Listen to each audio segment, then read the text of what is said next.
Hi hello welcome to Arba gardening అండి. ఈరోజు video వచ్చేసరికి హార్వెస్టింగ్ వీడియో. ఈరోజు గోరు చిక్కుళ్ళు అంటే క్లస్టర్ బీన్స్ అనేవి ఎక్కువ హార్వెస్ట్ అయినాయి.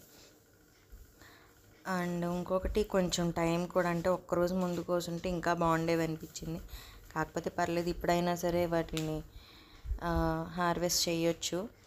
నెక్స్ట్ ఒకవేళ అంటే నిన్నటి వీడియో పెట్టానండి, ఘనామృతం ఎలాగా యూజ్ చేయాలి, దాని యొక్క యూసేజ్ ఏంటి అదంతా కూడా. ఒకవేళ ఇప్పుడు చూస్తున్న వాళ్ళు ఎవరైనా చూడకపోతే ఒకసారి ఆ వీడియో చూడండి. అది బాగా వర్క్ అవుతుంది సమ్మర్లో. ఎందుకంటే ఇప్పుడు దాని గురించి ఇందులో ఎందుకు మాట్లాడుతున్నానంటే, అది నాకు అంత ఎక్కువ వీడియో ఇది అవ్వలేదు. సో దీంట్లో కొన్ని ఫెర్టిలైజర్స్ గురించి కూడా అలాగ మాట్లాడుతూ హార్వెస్ట్ వీడియో చేద్దామని చెప్పేసి మాట్లాడుతాను అంతే. అండ్ ఇంకొకటి ఏంటంటే, అది ఎలాగ యూటిలైజ్ అవ్వాలి ఏంటి అంటే, ఇమ్యూనిటీ పెరిగిద్ది అని చెప్పాను కదా. ఇలాగా వైట్ మిల్లీ బగ్స్ ఏమన్నా వస్తున్నా సరే ఇంటర్నల్లీ కూడా అంటే మొక్కల యొక్క ఫైటింగ్ కెపాసిటీ అనేది పెరిగిద్ది. సో అలాంటివన్నీ కూడా దాని ఘనామృతం యొక్క యూసేసెస్ అండి. నెక్స్ట్ వచ్చేసరికి ఏంటంటే, చూసారు కదా ఎన్ని అంటే హార్వెస్ట్ చేస్తున్నాను అనేది. ఇవి చాలామందికి ఇంట్రెస్ట్ ఉండవు, కానీ మనం పెంచుకునేవి చాలా బాగుంటాయండి టేస్ట్. అది కూడా ఏమి వేసుకొని పెంచలేదు కాబట్టి చాలా బాగుంటాయి.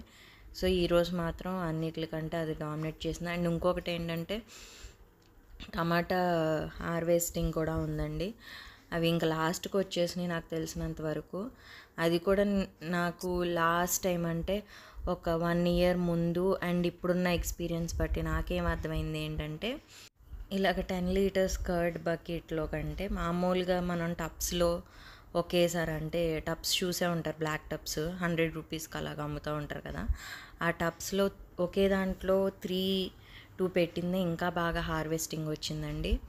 అంటే ఇందులో రావట్లేదా అంటే, గోరు చిక్కుడికి ఓకే, అండ్ చిల్లీ పచ్చిమిరపకాయ చెట్టుకి అలాంటి వాటికి ఓకే, కానీ టమాటాకైతే ఇది నాట్ ఓకే అనిపించింది. ఎందుకంటే చూసారు కదా, ఇప్పుడు చిన్నగా ఉన్నప్పుడే పండిపోయినాయి టమాటాలు, అయిపోయిందంటే బలం కూడా ఇస్తున్నాం. కాకపోతే ఇంకా వాటికి రూట్స్ అనేవి, వేర్లు అనేవి ఇంకా స్ప్రెడ్ అవ్వడానికి ప్లేస్ లేక అది ఓకే కాదనిపించింది. సో 10 liters దాంట్లో మనం టమాటా చెట్లు వేయడం అంత, అంటే టమాటా మొక్కలు వేయడం అంత ప్రిఫరబుల్ కాదనిపించింది. సో ఈసారి నుంచి ఇంక ఇది తీసేసాక ఇంకా అలా చేయను. ఓన్లీ పచ్చిమిరపకాయ చెట్లకి అండ్ క్లస్టర్ బీన్స్కి అయితే ఓకే.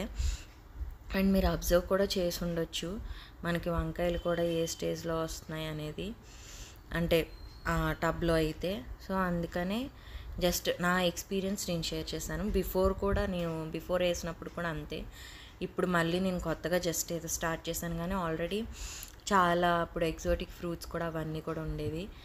అదే ప్రీవియస్ వీడియోస్లో చూపించాను కదండి, దీనికి రాడ్స్ అవి పట్టేసినాయి, జింజర్ వాటర్ వేసాను అని చెప్పేసి. సో అవి కూడా నేను హార్వెస్ట్ చేశాను. అండ్ ఇదొకటండి, లాస్ట్ వీడియోలో నేను చూపించలేదు. ఈ రెండాటికే బాగా అప్పుడు పుచ్చులు అలా పట్టేసినాయి. ఇప్పుడు ఈ రెండు కూడా బాగున్నాయి. అండ్ ఊరికే ఏదో మందారం బాగుందని చెప్పేసి వీడియో తీశారు అంతే. అండ్ ఇంకొకటి ఏంటంటే, ఇప్పుడు నెక్స్ట్ ఇంకో దాంట్లో కూడా టమాటా చెట్టు అలాగే ఉందండి, ఏదో ఆల్రెడీ ప్రీవియస్గా తెలిసిందే. అండ్ ఇంకొకటి లాస్ట్ టైం నేను చెప్పాక చాలా మంచి సైజు వచ్చినాయి వంకాయలు అని చెప్పేసి. ఆ వంకాయలకు కూడా సీడ్ ఫార్మేషన్ కూడా అసలు స్టార్ట్ అవ్వలేదండి, మొత్తం అంతా పల్ప్గానే అంటే గుజ్జుగానే ఉంది. ఫైనల్లీ హార్వెస్ట్ వచ్చేసరికి ఈసారి కొంచెం ఎక్కువ టమాటాలు వచ్చినాయి. అదిగోండి హార్వెస్ట్. వీడియో కనుక నచ్చినట్టయితే లైక్ చేయండి, షేర్ చేయండి, కమెంట్ చేయండి. మీకు ఇంకెలాంటి వీడియోస్ కావాలో కూడా నాకు కమెంట్ చేయండి. Thank you for watching.